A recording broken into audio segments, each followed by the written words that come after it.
Hi and welcome to another class on IBPS English. So here we are doing sentence correction again.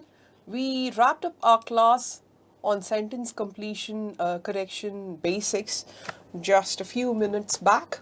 And here we are again doing the same thing but on an advanced level. Okay, so goals for the class, of course, it is sentence correction. We'll start with the previous CPP question generally, but today we do not have a CPP question because you guys would have seen your CPP you wouldn't have had much time to do your CPP question. So we move on to our book recommendations. Okay, so how many of you know of Robert Galbraith?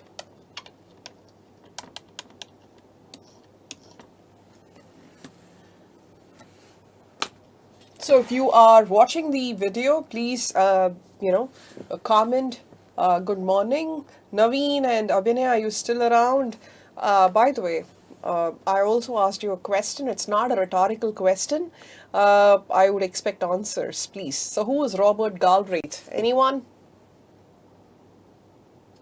So he's written 4 books as of this week. Okay, we had the release of Lethal White, again by Robert Galbraith. Okay, now it's a very interesting series. Okay, so right after the the Cuckoo's Calling, that was the first book. Right after the first book was released, we figured that Robert Galbraith was a pseudonym. What is a pseudonym? Pseudo is false. Nym is name. It is the false name, pseudonym of no one other than J.K. Rowling.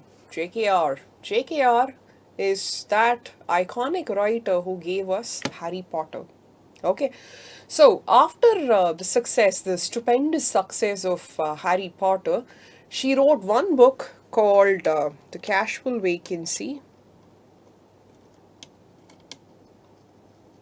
and that received a very lukewarm response. Okay, so after Casual Vacancy, by the way, Casual Vacancy was still advertised as being written by J.K. Rowling herself. Okay, and then she took another name and wrote under that name Robert Galbraith. So that is this series, the Cormoran Strike series.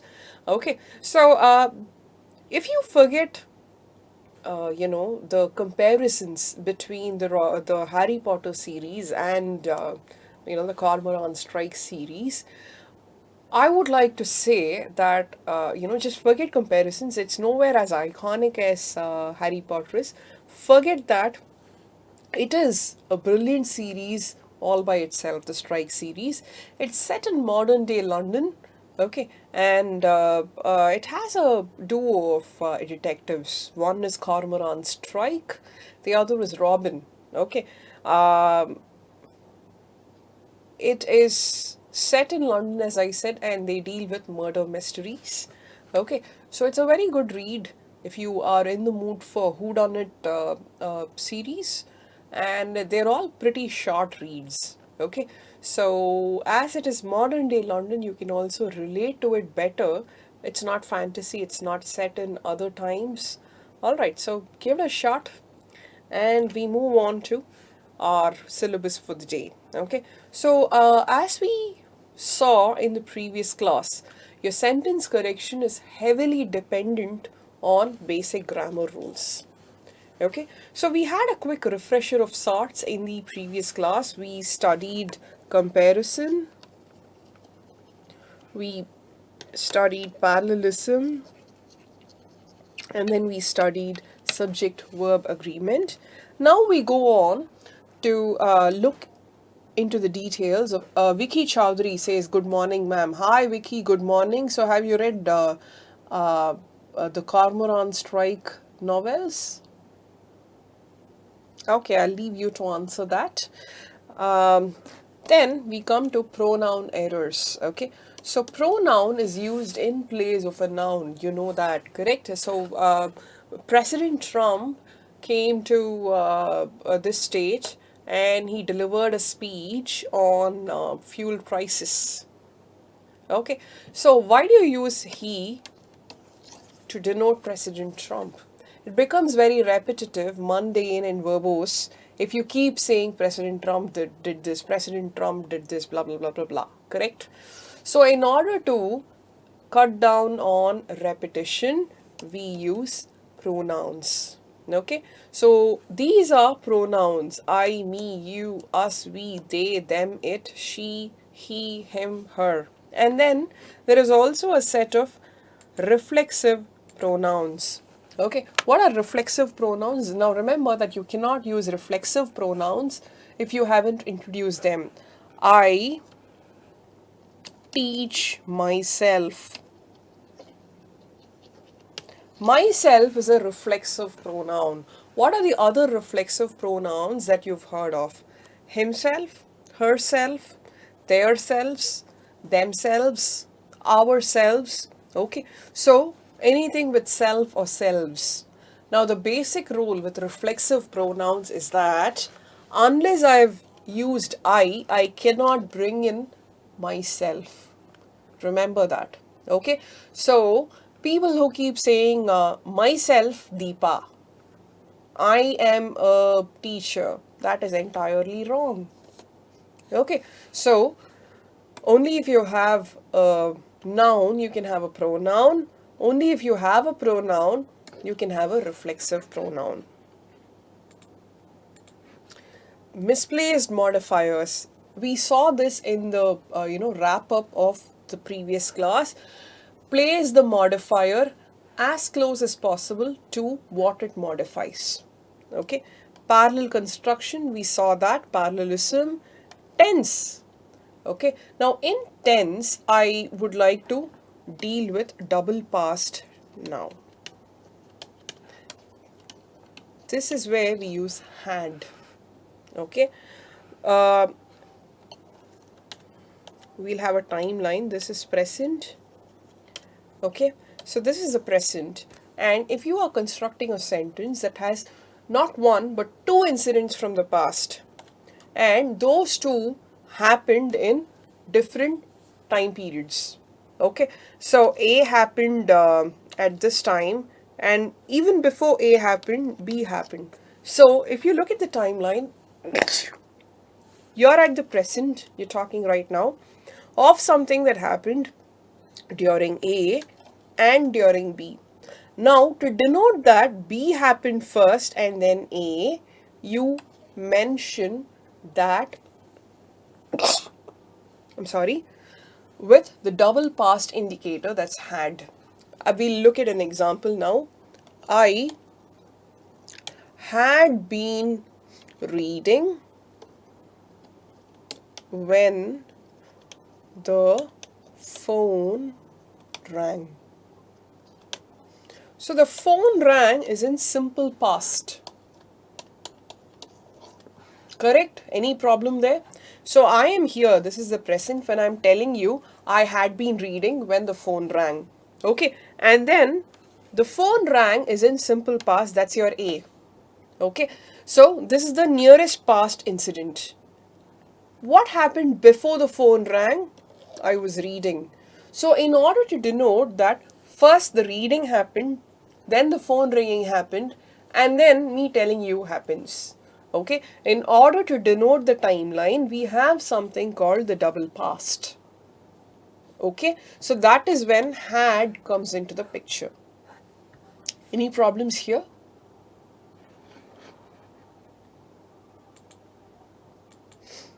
So then subject verb agreement, yes, we saw this. Idiom, we saw quite a few idioms and phrases. Okay, apples and oranges, that's the comparison. Quantity words. Okay, now remember that some things are countable and some things are uncountable. Okay, now what is countable?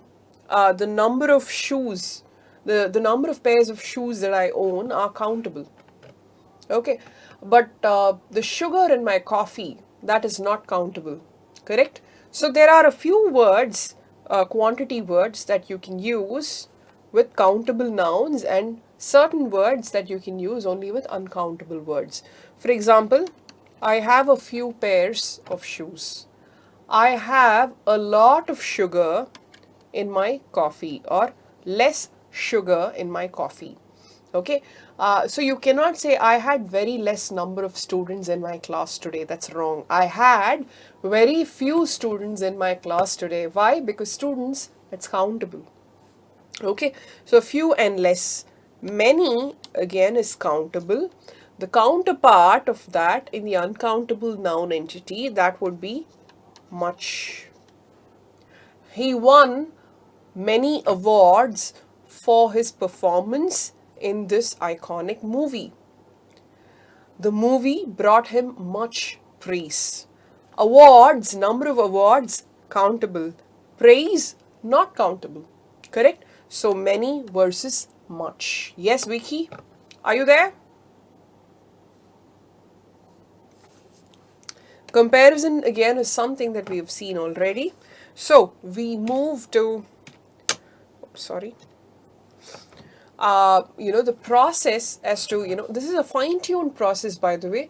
This is a best practice of sorts, so I would recommend that you follow this. How do you go about with your sentence correction question?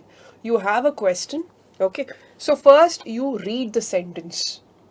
Now, there are times when you read the sentence, you know for a fact that something is terribly wrong, and this is how it has to be put in the right form. There are also times when you read the question, you figure out you're unsure of what is right and what is wrong. There could be something wrong about it, and for all that you know, it could be completely right. Okay. Now, remember that psychologically students are just wired to think that there is always an error in these set of questions, and it's very hard for a student to tick no improvement required as the answer for some reason. Okay, so remember that there is a 1/5 possibility, a probability of that being the answer. So the given sentence is right as such, you need not change anything. That is also possible. Okay, so you read the answer. If you can correct it mentally, you know that this is wrong, that is great, that's brilliant. But that doesn't happen always. Then what you do is you eliminate what cannot be the answer. For example, if you know that your subject is plural, and 3 out of 5 options have a verb that doesn't go with this subject, eliminate 3. Your answer option would be between the two leftover options. Okay, so you know for a fact that some things do not work out, eliminate. Okay, so A, B, C, D, E. If B, C, D have plural verbs attached with singular subjects, you know that these cannot be the answers. A and E are your only contenders. So you make your final pick between A and E. Got it? And then arrive at the answer. You don't choose the answer. You eliminate what is not the answer and then arrive at the answer. Okay, so this is the best practice that you need to follow with your sentence correction questions. Okay, so you need grammar basics, and this is a process that you go about with it. Now let's look at a question. The Maltese Falcon is one of the more interesting film noir movies ever made. Okay, now remember that the Maltese Falcon is a singular subject. Okay, now even if it had been the Maltese Falcons, it is a movie, the name of a movie, it is still a singular subject. Okay, so remember that very well. Then you say is one of the more interesting. Now we are very used to saying one of the most interesting movies. Okay, what is film noir, by the way? Anyone? This is just pop culture. You needn't really know what film noir means. Nevertheless, so if it piques your curiosity, let's see, Vicky Chaudhary, do you know what film noir means? Have you watched film noir movies?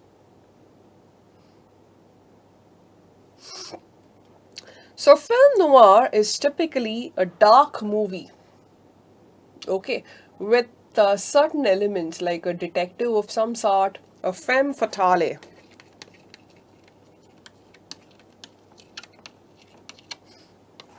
Okay, this is a French term. I don't think I'm very certain of the pronunciation. Okay, so this is a woman who is, who, what do you call, the villainous woman. And then there is a dark, hero with some negative elements. And there is a case.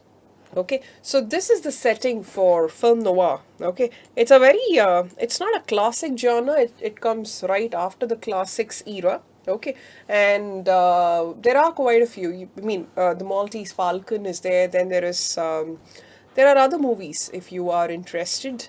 Okay, so do watch them. Makes for a pretty interesting watch.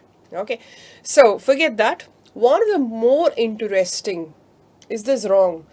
I know you would be very tempted to go for most instead of more, but is this wrong? Is this right? Let's come to a.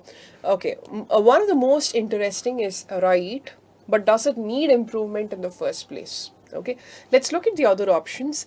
One interesting. The Maltese Falcon is one interesting film noir movies.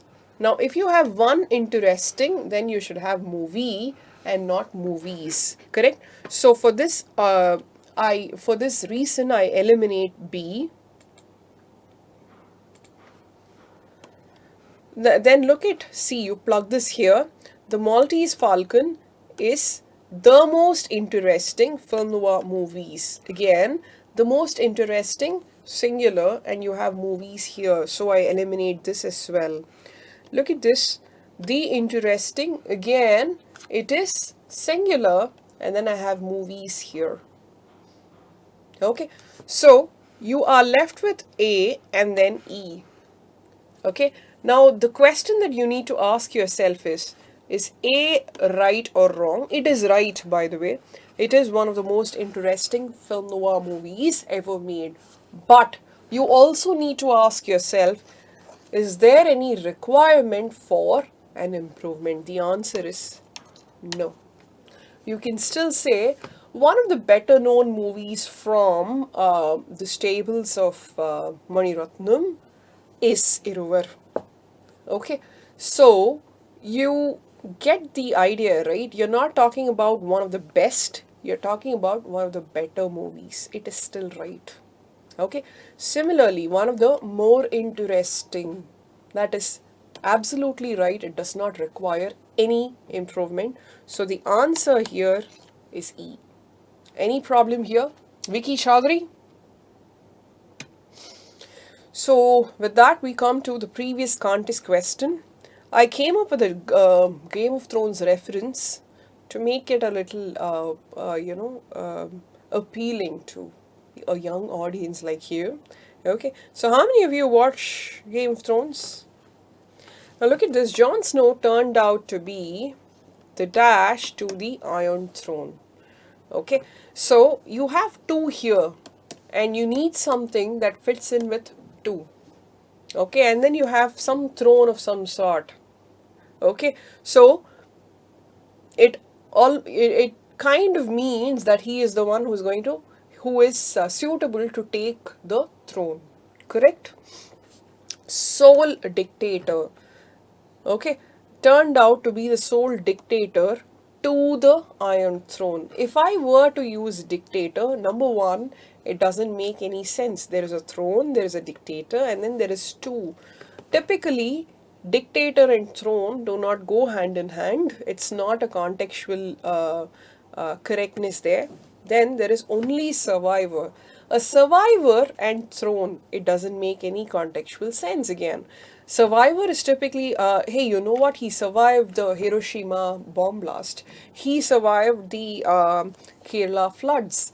Okay, so remember that survivor is typically used in conjunction with a disaster of some sort. Okay, so throne and survivor makes no sense. A and B are eliminated. Then there is heir apparent. What is heir? Okay, an heir is someone who succeeds. someone who has a right, okay, succession right typically. And when you say heir apparent to the Iron Throne, it makes perfect sense. Okay, his father was probably the king. Okay, so he has a right, a legal heir's right to the throne. Okay, and so this is right. It is a contender. Nevertheless, let's look at the other options as well. Enfant terrible. Okay, enfant terrible is a French loan word to English. It means terrible infant, or someone, you know, who throws a ruckus all the time. Okay, for example, you can probably say the actor is a genius performer. He is pretty eccentric, and sometimes he happens to be the enfant terrible of the industry. He is known for his eccentric ways. Okay, enfant terrible. Got it? Then none of the above. So heir apparent is the answer to this question. C. None of you got it right. I'm sorry. Okay. So Jon Snow turned out to be the heir apparent to the Iron Throne. So contest time now. Go ahead. Good luck.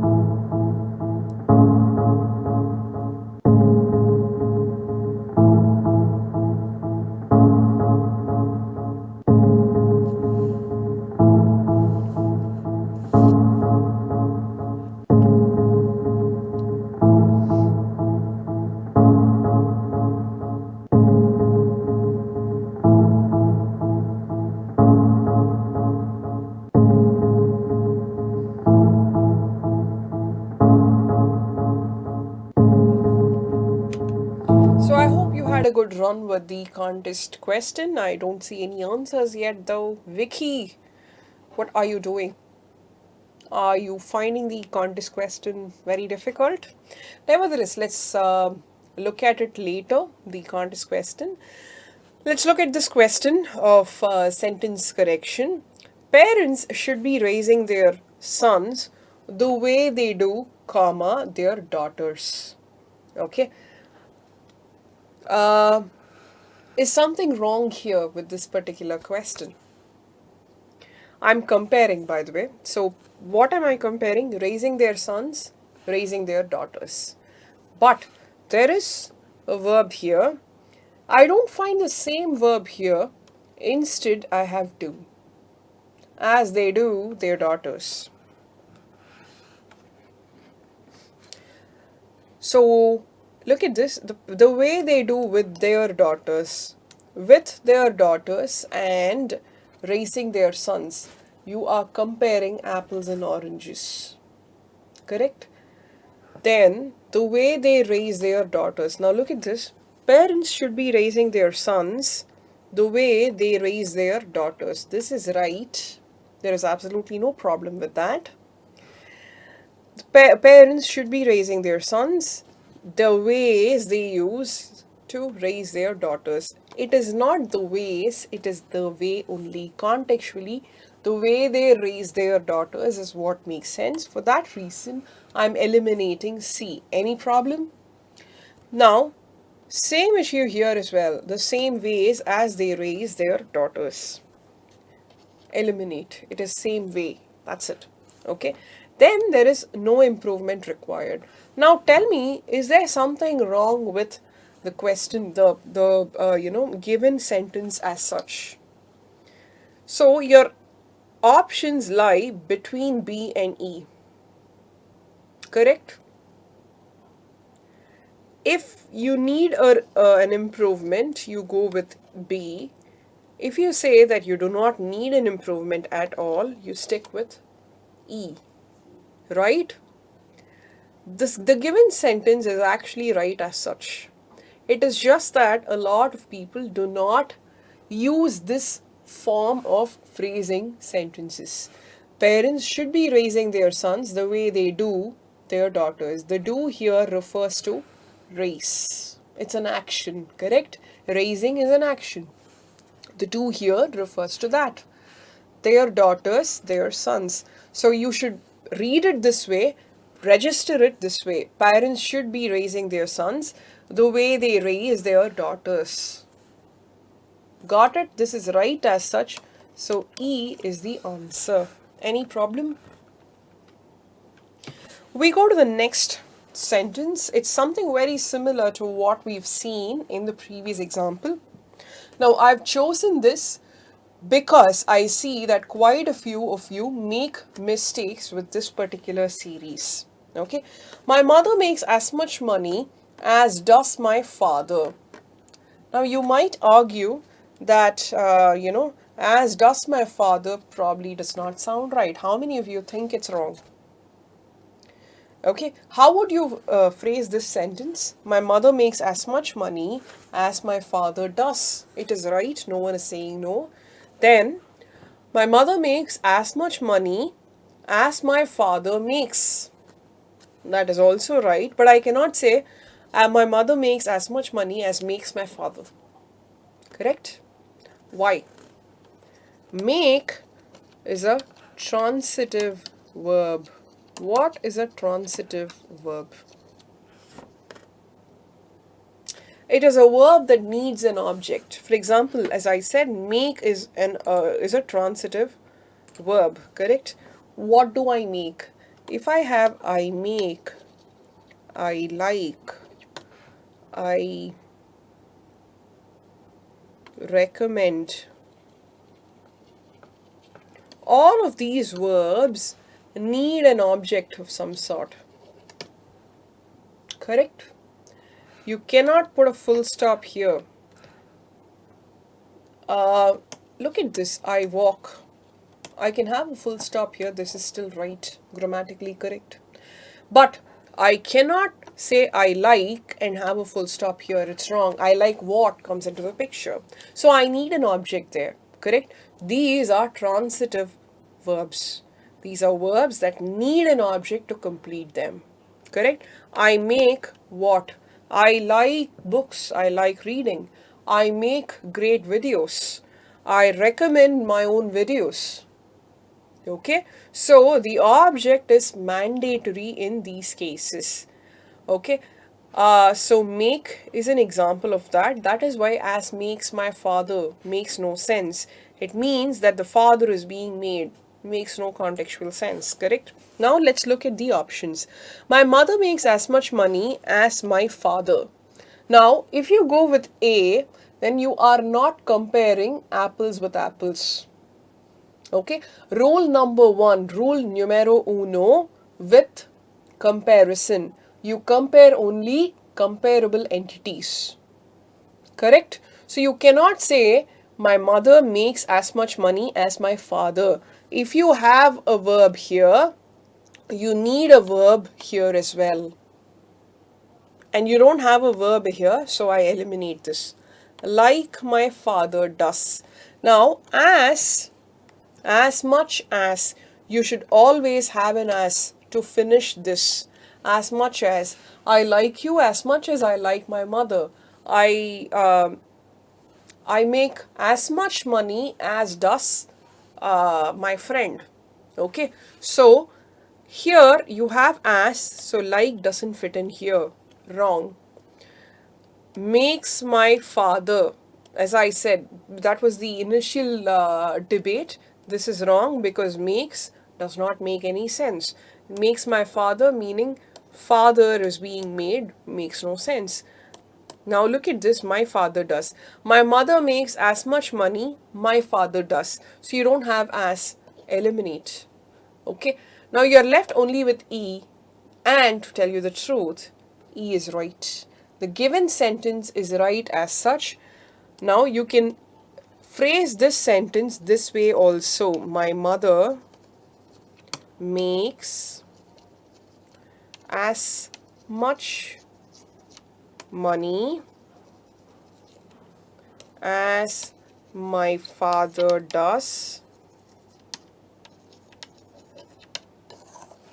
or I can also rephrase it this way, as does my father. Any problem? This is something that Indo-Europeans make use of. The construct is typically used by Indo-Europeans because if you see Germanic languages, the verb comes first. Okay, so this construct is used by them a lot. It is right. Okay, any problem here? I'm focusing on sentences where no improvement is required for a specific reason, because this is where most of you go wrong. Okay, so this is about comparison. All right. So we come to summarizing. We've seen pronouns. Okay, let me give you a very specific example with pronoun. Okay, I'll write down a sentence. JKR's book, the casual vacancy,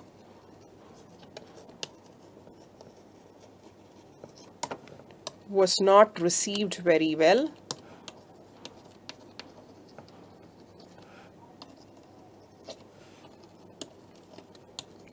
And she faced a lot of criticism. Now, this sentence is wrong. Can any one of you tell me what is wrong with this given sentence? Vicky, would you like to have a shot at this? By the way, if anyone else is watching the video, please comment, make your presence known. It would give us an opportunity to interact, and interactive classes are always better than uninteractive classes. Okay, now remember, my subject here is JKR's book, and then I say what the book is. Okay, then was not received, that's the verb phrase. Very well is the adverb. Okay, and then I say she. Remember that I can use she, the pronoun, only if I've introduced JKR, the person. I have not introduced JKR, the person. I've introduced only her book. Now, I can say it, and that would refer to the book. But I cannot use she in this particular context, in this particular sentence, because I have not introduced JKR, the person.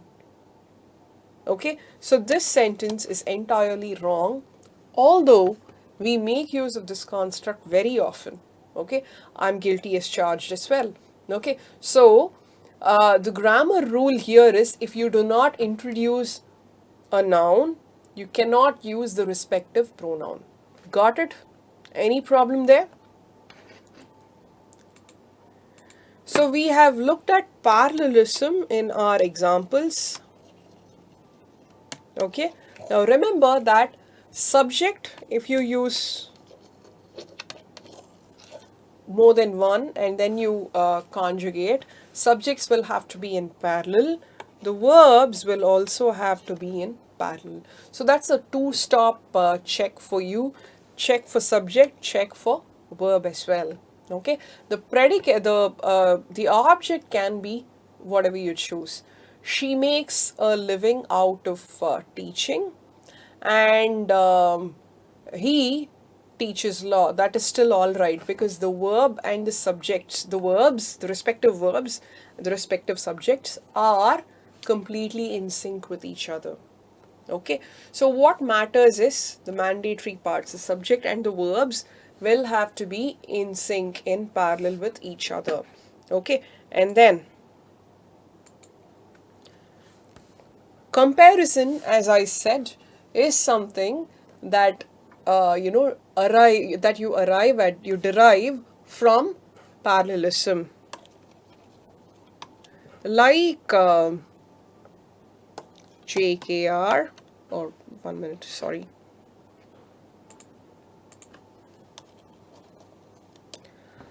Like Harry Potter, Cormoran strike novels were also hugely popular. What is wrong here? Harry Potter is not a book, it's a character. Now, Cormoran strike novels, that is a set of books. Okay, so you are comparing Harry Potter, a character in a book, with a series of books. Wrong entities to be compared, and hence this is wrong. Okay, so this is what do you call, an advanced level version. All the questions that we've seen as "does my father hear" in this particular sentence, that is entirely right. The way they do their daughters. Okay, so all of this is more of an attempt to make you understand that there is a 1/5 probability of option E, that is no improvement required, being right. That can be your answer option. Psychologically, we are just wired to think that there has to be an error somewhere and I need to figure out what that is. So number one, let go of that. Okay, so number two, with these particular set of questions, you will see that every option has some error or the other. Okay, so eliminate, if there is a strong reason for you to eliminate an option because there is a very obvious glaring error in it, trust your basis and eliminate that option. If everything is eliminated, you're left only with no improvement required. Go back, read the sentence, it will make sense. Okay, so that is about sentence correction. We come to the end of our class now. Okay, and I have to tell you about your CPPs. The class practice packs, or your CPPs, that's a set of 10 expertly curated questions. For example, we would be giving you 10 questions on sentence correction today because you've studied sentence correction in class today. Okay, and this set of questions, 10 questions, it's not going to take you much time, but you would learn to apply whatever concepts that you've studied in class today, and you would make yourself an expert of this topic if you go and do the CPP right away. But the CPP is open only to Passport members. So Passport members, rush to do your CPP right away. Good luck with your CPP. You're welcome to share your CPP with other people who are also, on the same boat as you are. So good luck with it. Have a great Saturday. Have a great weekend. See you soon. Bye.